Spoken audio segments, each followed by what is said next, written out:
Espera. Hay algo. Tienes razón.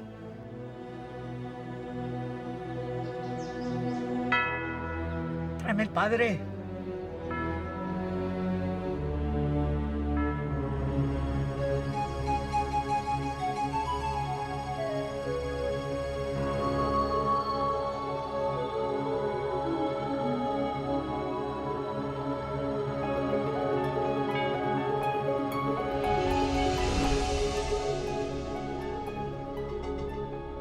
History is a gift of knowledge handed down to us by generations past. This knowledge is far more than a collection of facts arranged in chronological order. It's a source of enlightenment that helps us understand ourselves and our place, our purpose in our world and in the universe around us. The progress of research in history, archaeology, ancient languages, and anthropology has yielded information that has been hidden for many centuries. And this provides us with important new insights into the meaning of our lives. It's natural to start a story at the beginning, but in the case of our own story, that's more easily said than done. How can we discover the origins of our own experiences? Where or when was our beginning?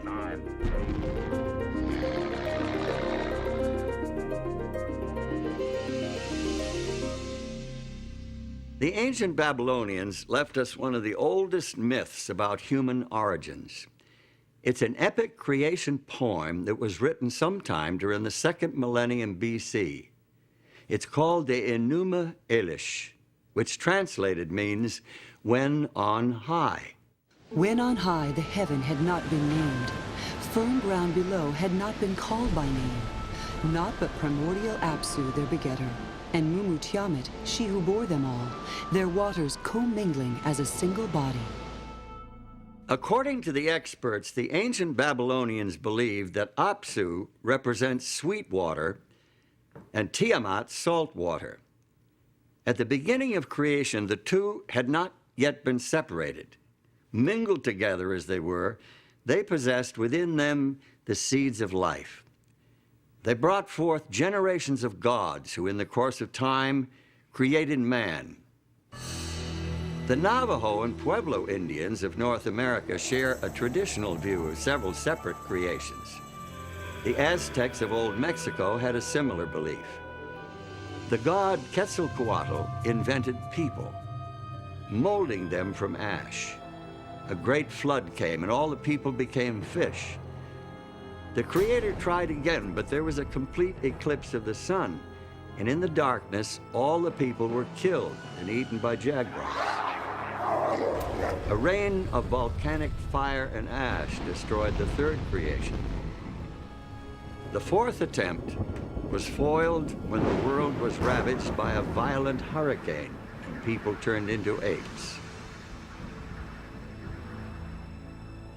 The earth as we know it is the result of the fifth creation and is doomed to ultimate destruction by earthquake and famine. Not a very reassuring picture, is it? And yet this worldview was very real to the Aztecs.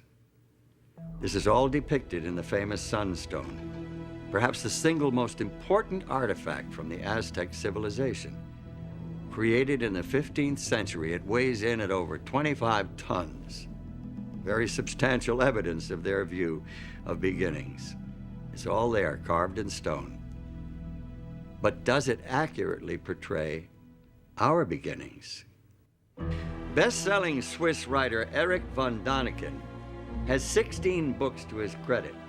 Nothing else he has written has had the phenomenal impact of his 1968 book, Chariots of the Gods, in which he proposed a novel view of human development here on Earth.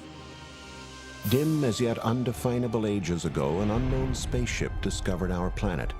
The crew of the spaceship soon found out that the Earth had all the prerequisites for intelligent life to develop. Obviously, the man of those times was no Homo sapiens, but something rather different. The spacemen artificially fertilized some female members of this species put them into a deep sleep, so the ancients say, and departed. Thousands of years later, the space travelers returned. They repeated their breeding experiment several times, until finally they produced a creature intelligent enough to have the rules of society imparted to it. The Bible and the Quran are the basis for the traditional Judeo-Christian and Islamic teachings about our beginnings. Both point to a creator from outside the bounds of space and time. They picture an all-powerful being who is above and beyond the natural laws that govern our physical universe. They teach that this creator God exercised his supernatural power and created everything according to his divine purpose. The Bible includes this summary reference to the creation. By the word of the Lord were the heavens made, and all the host of them by the breath of his mouth. For he spake, and it was done. He commanded, and it stood fast. The Quran, Holy Book of Islam, shares the basic biblical view of creation this way. Lo, your Lord is Allah, who created the heavens and the earth in 6 days. Then mounted he the throne. He covereth the night with the day, which is in haste to follow it, and hath made the sun, and the moon, and the stars subservient by his command. His verily is all creation and commandment. Blessed be Allah, the Lord of the worlds.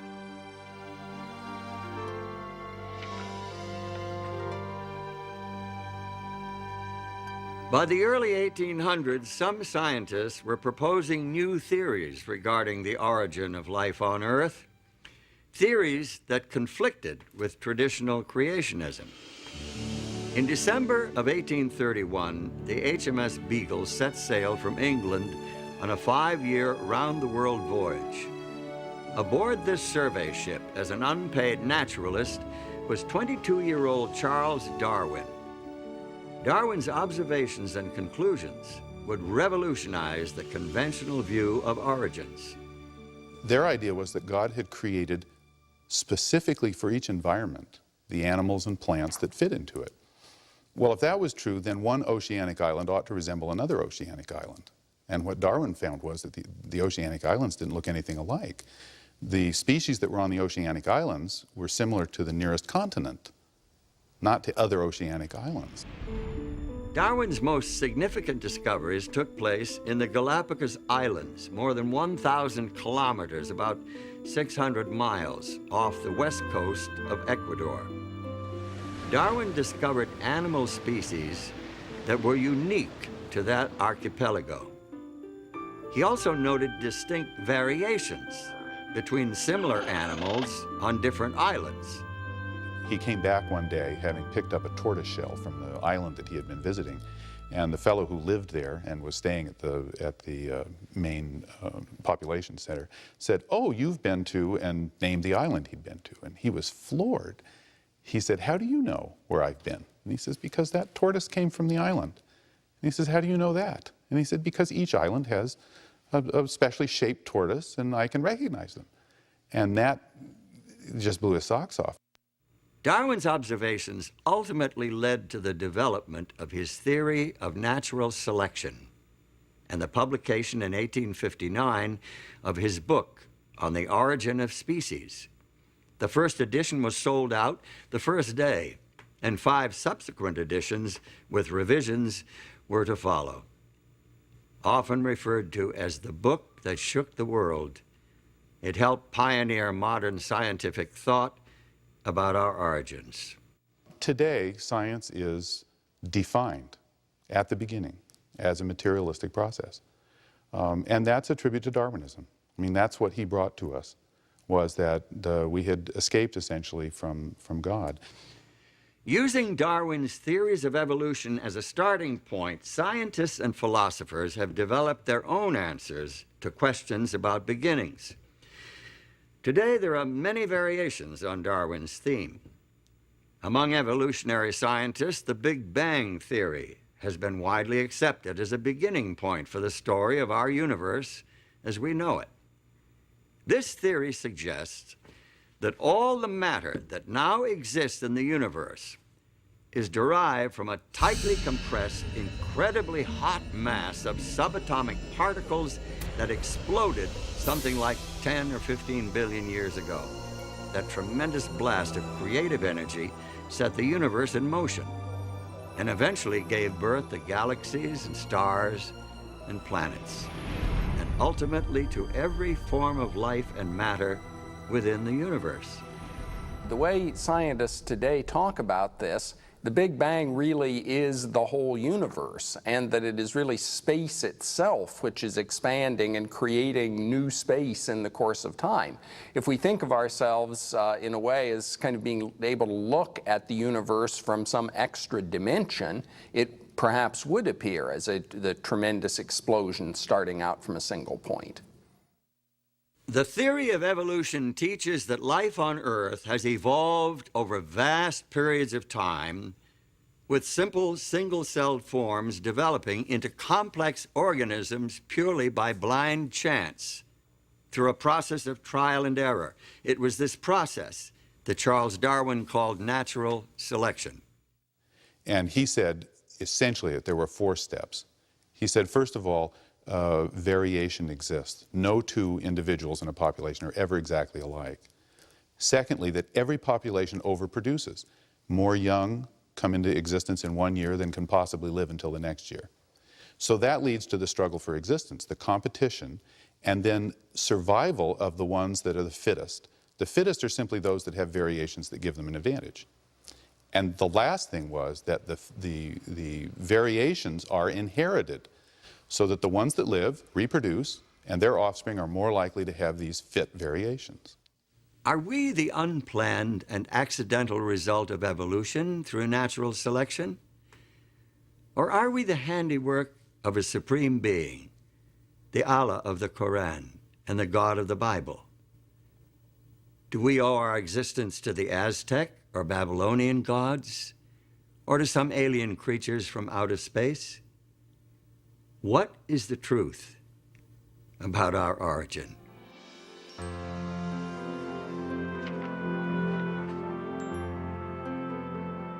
Today, the theory of evolution is presented to school children and promoted in the media as if it were proven fact.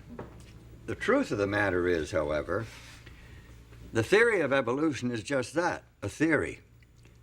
Its scientific foundations are actually kind of shaky. Molecular biologist and author Michael Denton gives us this insight into Charles Darwin and his theory. The popular conception of a triumphant Darwin increasingly confident after 1859 in his views of evolution is a travesty. On the contrary, by the time the last edition of The Origin was published in 1872, he had become plagued with self-doubt and frustrated by his inability to meet the many objections which had been leveled at his theory.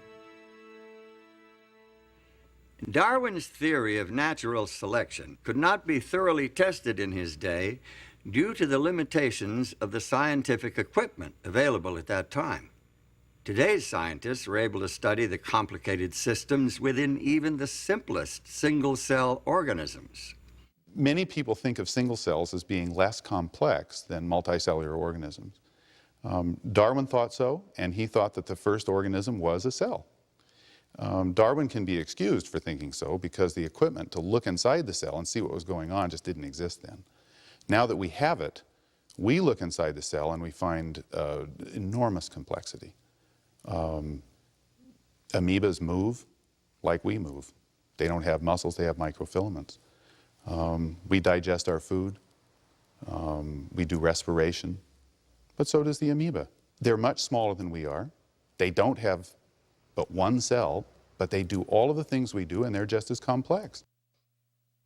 The complexity of even the simplest life forms is one of the reasons why many scientists are becoming increasingly dissatisfied with the evolutionary explanation, with its reliance upon pure, unguided chance.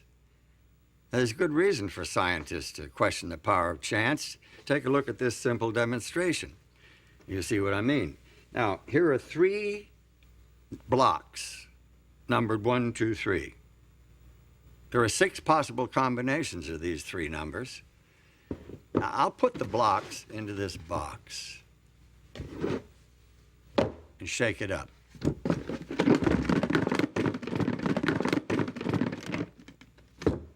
Now, if I were to take out the blocks one at a time, what are my chances of taking them out in numerical order?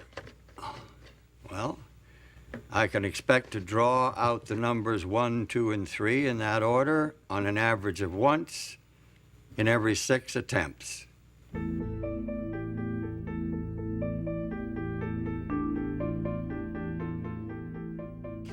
Now, here are 2 more blocks, numbered 4 and 5. I'll add them to the 3 others in the box. Now, there are 120 possible combinations. The law of averages tells me that I can expect to pull out blocks numbered 1, 2, 3, 4, and 5 in that order on the average of once in every 120 tries. Now, look, here are blocks numbered 6 through 10. I'll put them in the box for the others. My chance of picking out all 10 blocks in numerical order is less than 1 in 3.5 million. Well, let me put that in perspective. If I put myself on a schedule and worked at this game day and night, pulling out all 10 blocks one at a time every 15 seconds, I could expect to win this game on the average of about once every 18 months. What if I doubled my quantity of sequentially numbered blocks to 20? How long should I expect to work at this game to get all 20 out of the box in order? Now, let's suppose that I could play at blinding speed and get all 20 blocks out in just 1 second, then do it again the next second and every second thereafter. Now, the law of averages says that I can expect to get the 20 blocks out of the box in order at the rate of once every 77 billion years. This little numbers game is nothing compared to the intricate complexity of even the simplest bits of matter. Physiologist and author Pierre Lecontenue, in his book Human Destiny, estimated the chance of forming a 2,000 atom protein molecule as something like 1 in 10 to the 321st power. There's really no good way to express that number. It's incomprehensible. Find yourself a large sheet of paper. Write 10 followed by 320 zeros. Now listen to what Lecontenue says. Events which need an infinitely longer time than the estimated duration of the Earth in order to have one chance on the average to manifest themselves can, it would seem, be considered as impossible in the human sense. This chunk of coal is about 70% carbon by volume. Carbon is essential to all organic life, and it's the 4th most common element in the universe.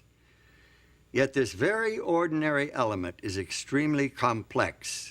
In order for it to be produced naturally, 3 helium nuclei must combine to form a single carbon nucleus.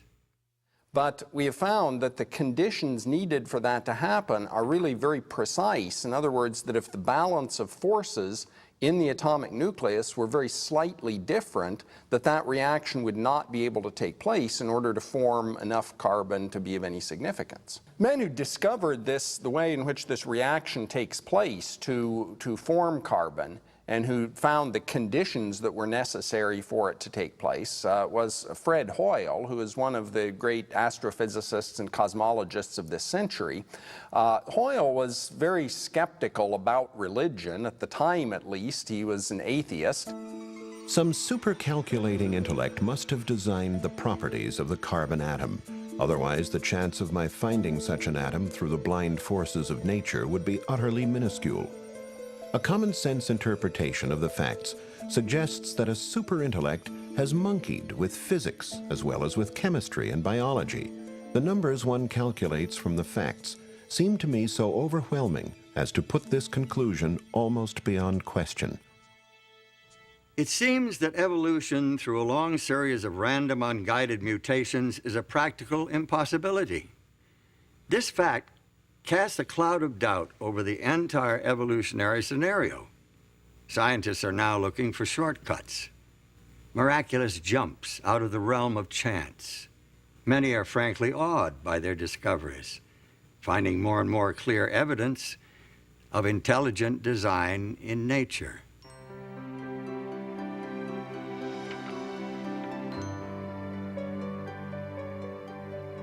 Intelligent design, of course, requires a designer.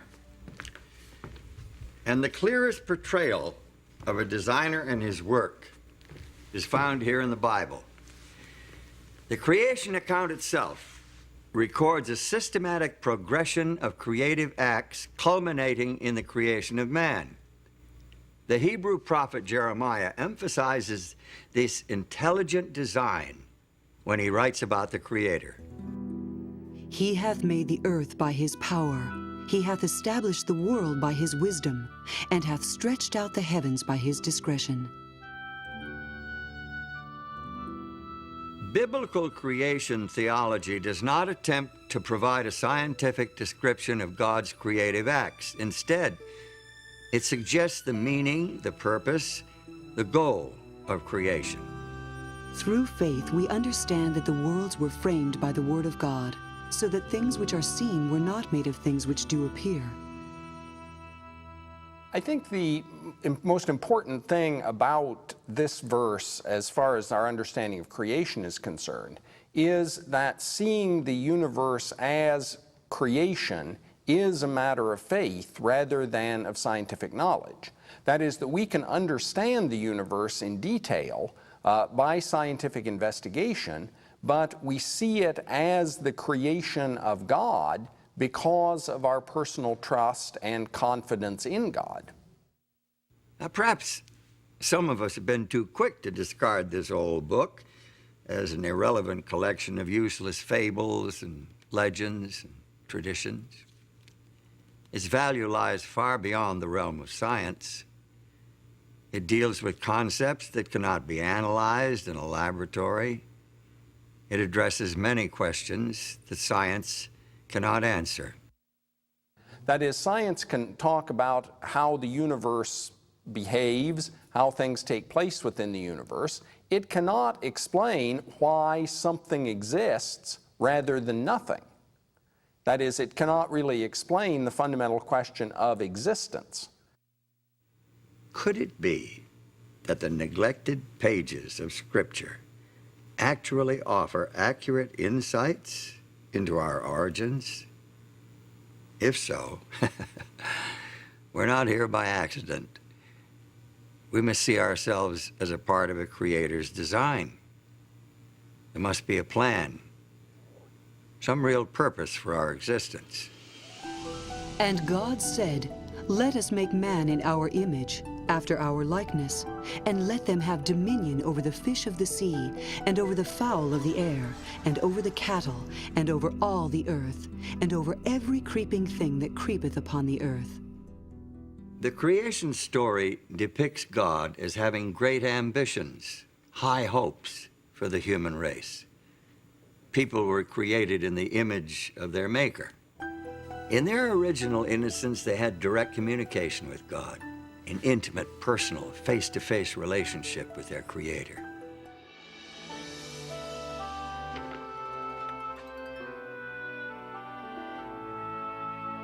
After the creation of human beings, the Bible reports that God marked the end of creation with a day of rest, thus establishing the weekly cycle for human life. Thus the heavens and the earth were finished, and all the host of them. And on the seventh day God ended his work which he had made, and he rested on the seventh day from all his work which he had made. And God blessed the seventh day and sanctified it, because that in it he had rested from all his work which God created and made. God creates the entire world in 6 days, and then he rests on the Sabbath. The Sabbath is, though, a creation in and of itself, because what it does is put the rest of the 6 days in perspective. What did God create on the seventh day? As a matter of fact, God created nothing on the seventh day. God created no thing But instead, God created a context in which everything that has been created, the natural world, the material world, and life itself, can really be appreciated and enjoyed and celebrated. By creating the Sabbath, God gave human beings an opportunity to emulate Him, to enter into His rest, and thereby to signify their special relationship with Him as their Lord and Creator. Notice what Pope John Paul II said in his 1998 apostolic letter entitled Dies Domini. The Sabbath has been interpreted evocatively as a determining element in the kind of sacred architecture of time. It recalls that the universe and history belong to God. John Paul's reference to the sacred architecture of time supports the biblical assertion that the 7-day weekly cycle was designed for us by our Creator. Thus, the week differs from all other units of time. Let's think about the structure of time. Each of us deals with time independently. We each have a past. We each live in an immediate progressing present that we sense is moving quickly or slowly, depending on our age and other subjective factors. As for the future, it's a mystery. Your sense of time and mine are different. In order for us to coordinate our activities, we must have external reference points. Now, most of what we need for timekeeping we get from creation. The story defines a day as a period of darkness and light, evening and morning. It is caused by the rotation of the earth upon its axis. More precise units of time, hours, minutes, and seconds, are simply fractions of the day. That's easy. That's easy. The year is the period required for the earth to orbit the sun. The month, as we know it today, is loosely based on a full cycle of lunar phases, but it's been adjusted to make 12 months equal 1 year. The week is a different story altogether. At first glance, it's an arbitrary period of time related to no natural phenomenon. The earliest record of the week is found in the literature and archaeology of the ancient Semitic peoples who inhabited southwestern Asia prior to 2000 BC. Now, where did they get the week? Was it embedded in their past as a result of the Creator's design? But is the week really an arbitrary artificial unit of time? Astronomer and anthropologist Anthony F. Avini suggests an alternative in his book, The Empires of Time. He reports that some chronobiologists are convinced that the 7-day cycle is designed into our very nature. The 7-day biorhythm in the human body is one of the recent discoveries of modern chronobiology. For example, the probability of rejection of certain organs is now known to peak at weekly intervals following an implant.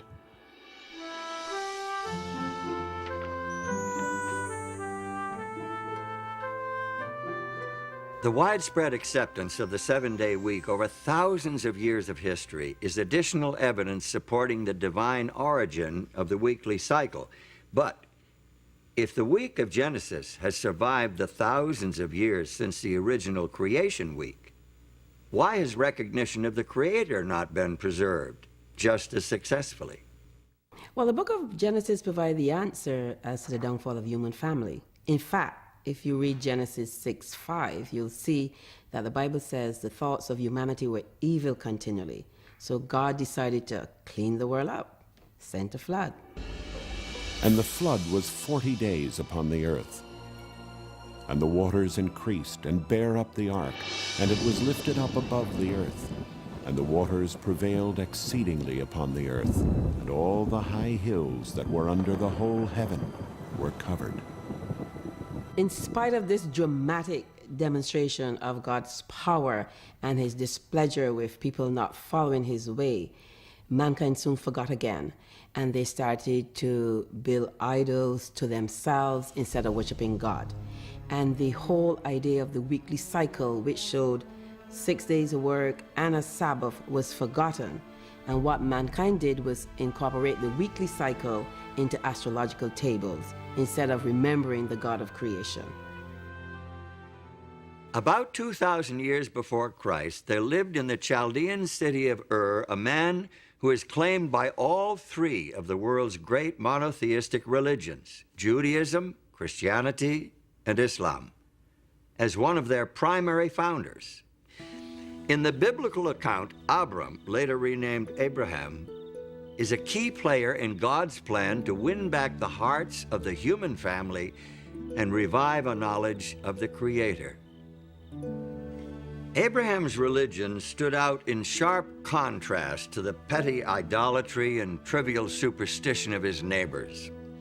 He worshiped the Creator, the transcendent, the invisible God, whose wisdom and power was demonstrated by the very existence of the world itself. He had a religion of faith, not sight.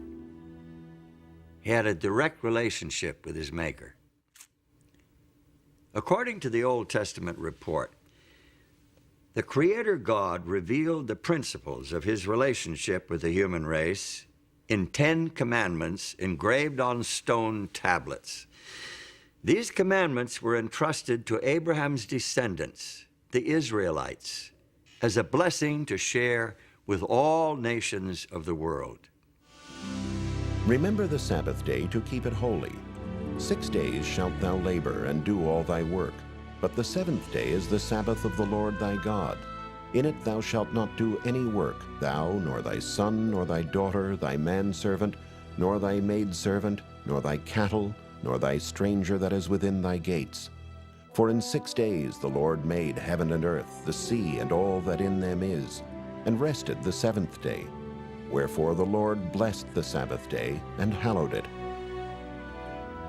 This is by far the longest of the 10 Commandments. It's unique in that it includes the divine credentials, declaring the identity of the lawgiver and establishing his authority as creator to command the worship of his creatures. The commandment to observe the Sabbath shows the intimate relationship between God and creation. It shows that God not only creates, not only works to bring everything that is into being, the physical world, the natural world, and all that lives in it, but it also shows that God maintains intimate relationship with creation and steps back to withhold and to take in, as it were, everything that has been created, and celebrates and cherishes that which has been created. The Sabbath reveals God's compassion for his creatures. In Exodus 23, verse 12, there's a law regarding the Sabbath, and it says, 6 days you shall do your work, but on the seventh day you shall rest, that your ox and your ass may have rest, and the son of your bondmaid and the alien may be refreshed. So the Sabbath is a gift for God's creatures, not only human beings here, but it's also the ox and the ass, so that they can have rest from their labor that they do during the rest of the week. In the 5th book of the Bible, Deuteronomy, we find the 10 Commandments repeated. This time, the meaning of the Sabbath is enriched by linkage to the deliverance of the nation of Israel from slavery in Egypt. Keep the Sabbath day to sanctify it, as the Lord thy God hath commanded thee. And remember that thou wast a servant in the land of Egypt, and that the Lord thy God brought thee out thence through a mighty hand and by a stretched out arm. Therefore the Lord thy God commanded thee to keep the Sabbath day. We participate in God's redemption, just as the nation of Israel participated in God's redemption, because God has liberated us from something. Now, he liberated the ancient Israelites from Egypt, from Pharaoh, this oppressor. What God does is to liberate us as individuals from the oppressive power of Satan and from the sin that destroys us. Individuals today are in great need of finding a sanctuary in time, which is what the Sabbath is. We are overburdened and driven by the material world and by our own creativity of material things. And the Sabbath becomes the liberation from things. It becomes the liberation from slavery to objects, to technology, to economics, to all the things that make us work frantically towards producing more and more.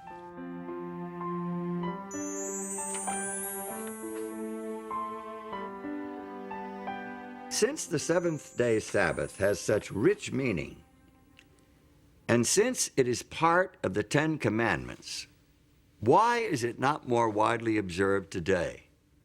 Good question, especially in view of the widespread recognition that this commandment, along with the rest of the 10, applies not only to the people of Israel, but to the whole human family. As it is the law of nature that in general a due proportion of time be set apart for the worship of God, so in his word, by a positive, moral, and perpetual commandment, binding all men in all ages, he hath particularly appointed one day in 7 for a Sabbath, to be kept holy unto him. The Sabbath was binding in Eden, and it has been in force ever since. This fourth commandment begins with the word remember, showing that the Sabbath already existed when God wrote this law on the tables of stone at Sinai. How can men claim that this one commandment has been done away with, when they will admit that the other 9 are still binding? The Sabbath was made for man, not for the Hebrews, but for all men. The Sabbath commandment reveals to us a picture of a Creator who craves a place in the hearts and lives of all his human children. David, the great Israelite king, understood this and instructed his people to spread their knowledge of the Creator God to the rest of the world. Declare his glory among the heathen, his marvelous works among all nations. For all the gods of the people are idols, but the Lord made the heavens. Give unto the Lord the glory due unto his name, and let men say among the nations, the Lord reigneth. The Bible makes it clear that the Creator's desire was to attract the whole human family to true religion, true worship, so that all could share in the good things he intended to do for Israel. Also the sons of the stranger that join themselves to the Lord, to serve him, and to love the name of the Lord, to be his servants. Every one that keepeth the Sabbath from polluting it, and taketh hold of my covenant, even them will I bring to my holy mountain, and make them joyful in my house of prayer. Their burnt offerings and their sacrifices shall be accepted upon mine altar, for mine house shall be called an house of prayer for all people. It's not hard to imagine the power of the Sabbath to restore and cement the relationship between the Creator God and his human children. Their devotion to the Sabbath day, their worship and praise and appreciation for his creative power would bind them to their God with ties of love and gratitude. If they continued their heartfelt observance of the Sabbath, they could never forget him. Moreover, also I gave them my Sabbaths, to be a sign between me and them, that they might know that I am the Lord that sanctify them.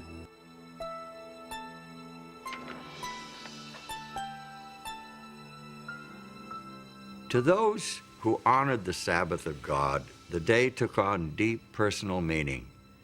The day of rest and worship was an opportunity to know their Creator, who had promised to make them his own holy people. But history records that many of the Israelites didn't take advantage of this opportunity.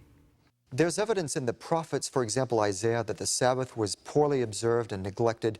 Nehemiah also refers to that. The people had a problem with this. The reason would be really quite simple. The people lost sight of the lordship of God. But the house of Israel rebelled against me in the wilderness. They walked not in my statutes, and they despised my judgments. And my Sabbaths they greatly polluted. The Sabbath, symbol of Israel's unique relationship with God, the very heart of a Creator-oriented worship system, was commonly desecrated. Finally, the prophet Jeremiah announced the result of Israel's apostasy. Just imagine the prophet Jeremiah walking up and down the streets of Old Jerusalem. It wasn't a happy message that he bore. He warned the people that their city was to be destroyed, their temple destroyed, and that they would be carried away to Babylon to serve the king of Babylon. 70 years. Nobody listened. From about the year 605 BC, the armies of Nebuchadnezzar, king of the Neo-Babylonian Empire, repeatedly invaded the Israelite homeland. His army eventually destroyed the capital city of Jerusalem and carried most of the inhabitants into exile. Some of the captives were taken to Babylon, while others were dispersed throughout the empire. And now, far from their homeland, far from all that they had held dear, many of the Jews began to realize that they had made a terrible mistake. Many of them began to realize that they must return to the God of their fathers and the worship of their ancestors. Now, many of these Jews, men of great ability, rose to high position in their foreign lands. Daniel, for example, became the prime minister of the kingdom of Babylon. And when the Medo-Persian Empire took over, he rose to the position of first president of the land. It was Daniel who led Darius the Mede to recognize the God of heaven. I make a decree that in every dominion of my kingdom men tremble and fear before the God of Daniel, for he is the living God, and steadfast forever, and his kingdom that which shall not be destroyed, and his dominion shall be even unto the end.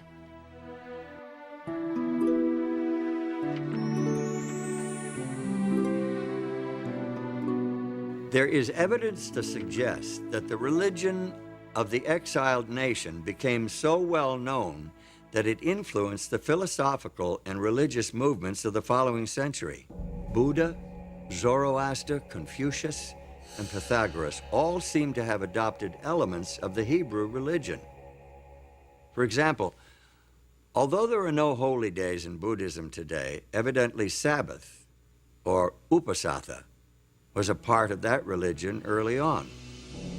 The Blessed One established the rule for observance of a Sabbath, and he suggested that at the seventh-day meeting, any monk whose conscience troubled him should confess his offense before the assembly of brothers. Arthur Lloyd, in his book, The Creed of Half Japan, states that the order of monks kept their Sabbath days for many centuries. Even Confucius may well have been reporting about the seventh-day Sabbath in this passage from one of his classical works. The ancient kings on this culminating day closed their gates. The merchants did not travel, and the princes did not inspect their domains. Some knowledge of the weekly Sabbath eventually found its way into numerous cultures. In the Hebrew language, the name of each day shows its relationship to the Sabbath. The first day is called Echad B'Shabbath, one accompanying or along with the Sabbath. Each succeeding day proceeds toward the Sabbath until the sixth day, which is called Eve of the Holy Sabbath. Day 7 then is Sabbath. In more than 100 ancient and modern languages, the seventh day of the weekly cycle was named Sabbath or its equivalent.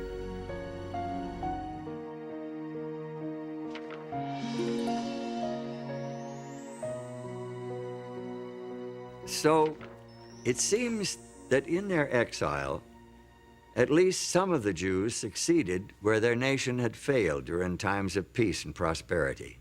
They spread the knowledge of God and His law among other nations. But what would happen when these captives returned to their homeland?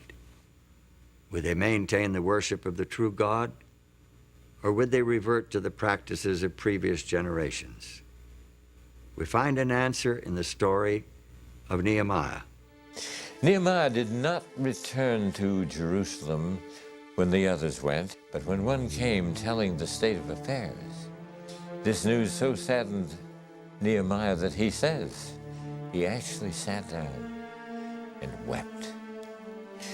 In fact, he finally decided that he must, if possible, go to Jerusalem himself to see what he could do to help.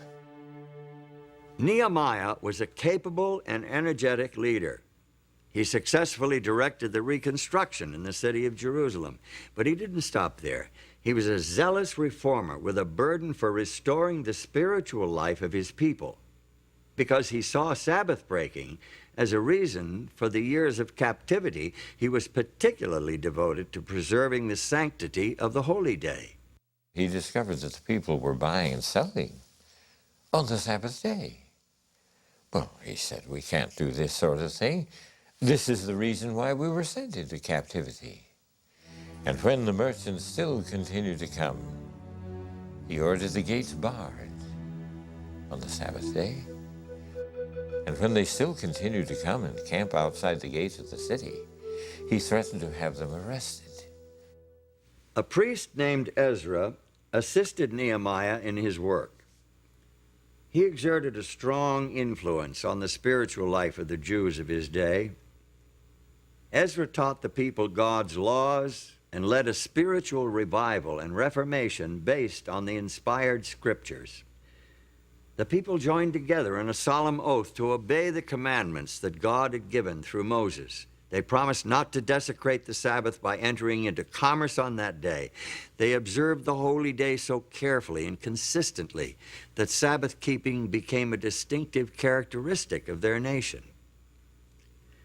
During the period between the end of the Bible's Old Testament record and the beginning of the story of Jesus Christ in the New Testament, there was almost continual upheaval in the Middle East. The armies of Alexander the Great overran the Persian Empire. Within a short time, Alexander himself died, and his empire broke up into rival factions. Palestine, along with Syria, eventually came under the rule of the Seleucid dynasty. King Antiochus IV is notable especially because of his opposition to the religion of the Jews. His troops took over the temple in Jerusalem and set up a system of pagan worship in its courts.